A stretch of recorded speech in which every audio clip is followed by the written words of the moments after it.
This railroad trestle is on the B&O Railroad in Wooster, Ohio, and it existed from the 1890s to the 1920s. I always thought it was really interesting, so in this video we're going to take a look at the history of this trestle and the line, and maybe take a look at what it would take to model this thing in HO scale if you were inclined to try and do that. The trestle runs over the Pennsylvania Railroad main line from, I think, Pittsburgh to Chicago, and of course here it's double track. The trestle, of course, is long gone, but the Pennsylvania Railroad line still exists and is now run by Norfolk Southern. There are only 3 pictures of this trestle that I've ever been able to find, and we're going to take a look at all 3 of them in this video.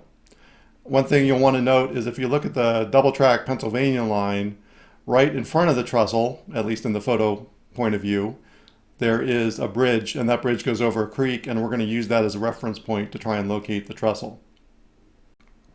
If you look closely, you can see that there's snow on the ground in this picture, and just imagine what kind of a hardcore rail fan this guy was in the early 1900s to haul his box camera and tripod out there in the winter and wait for this train to come by and try and get this picture.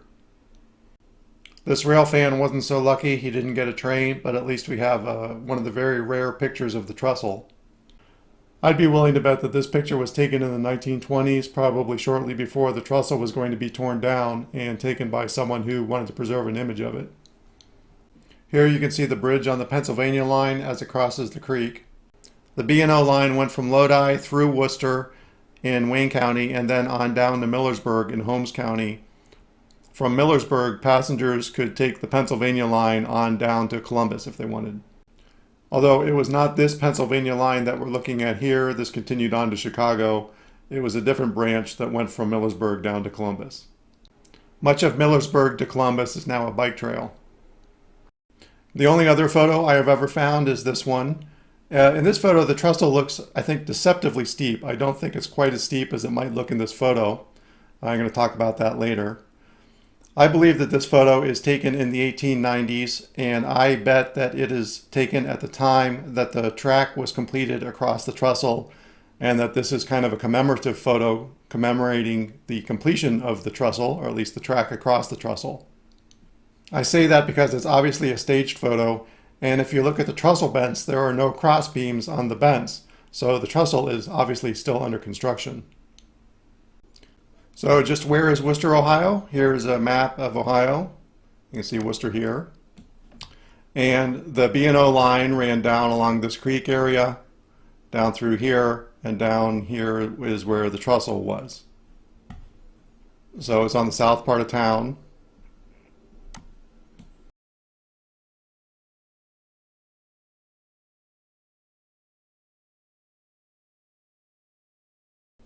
Here is where the still existing track comes around, and it comes down this area, and the track that still exists ends at this junkyard.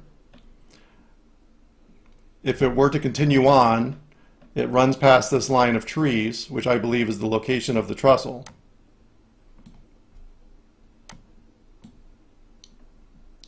So it goes past this line of trees, crosses over the Pennsylvania main line here, and then continues on somewhere down here. Here are the 2 bridges that are on the Pennsylvania line. And actually now there's 3 bridges. At one time this was triple track, and now it's back to double track. So the trestle went over this area, came back down here, somewhere in this vicinity. This was an old Timken factory. So it looks like it would have gone through the Timken factory, and then the right-of-way gets a little bit difficult to follow. It looks like it would have come down here, come across this lake area, and then gets picked up and runs down this direction. Running down this line here. There are some other lines here. These just look like dirt roads.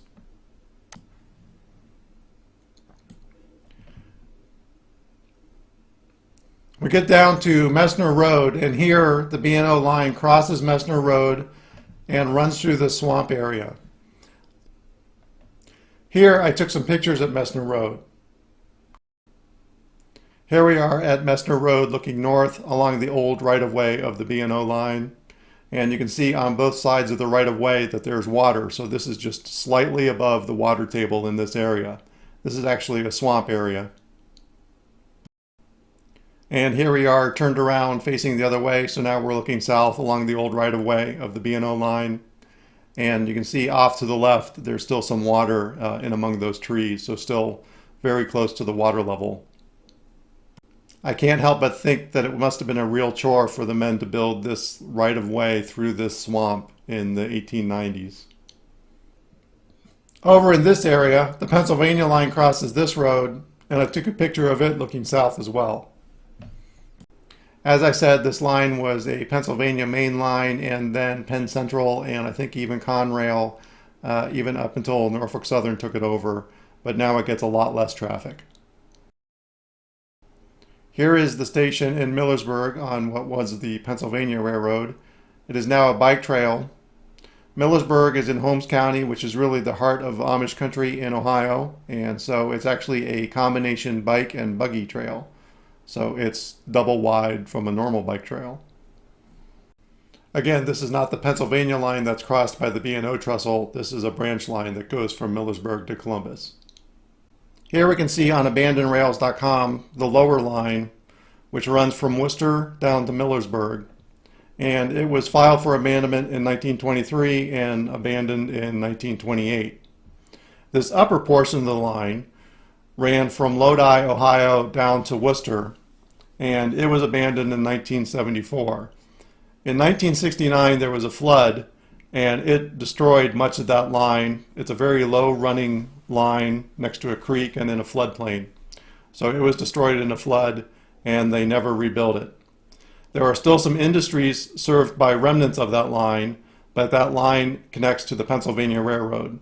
RJ Corman is the line that runs to those local industries using the Pennsylvania Railroad, or the now Norfolk Southern Railroad, as the connector. Here we have an RJ Corman train doing some local switching work for some local industries, and this was taken at the Wayne County Fairgrounds. So this is on the B&O line and what's left of it, accessed through the Norfolk Southern line. Here's another RJ Corman train on another day in the same general area, and if you look in the background you can see some water. This is a pretty common flooding area.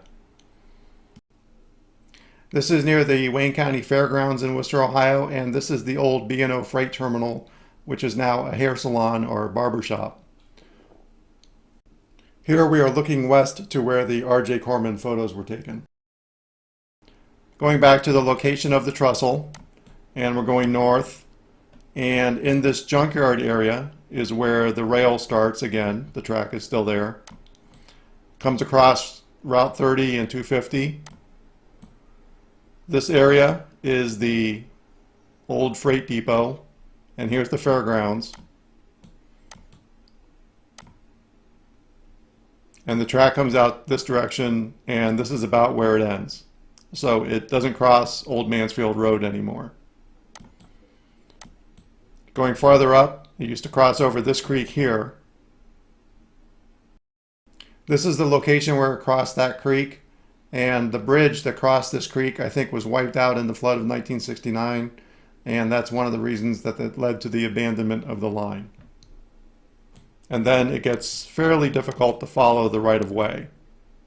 If you go and look at these areas, these road crossings, it's hard to see that there was ever a railroad crossing there. I used this picture to try and estimate the height of the trestle, and the value I came up with was 25 feet. The only distance in this picture that you can really know is the height of the boxcar.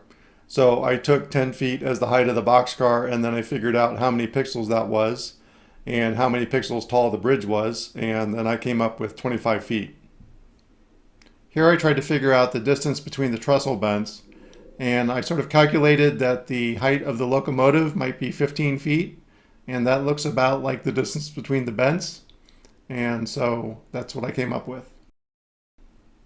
Using Google Earth, I tried to figure out the size of this triangle area on the map, So using the Google Earth scale, 200 feet is 97 pixels, at least in the scale that I was using on my screen.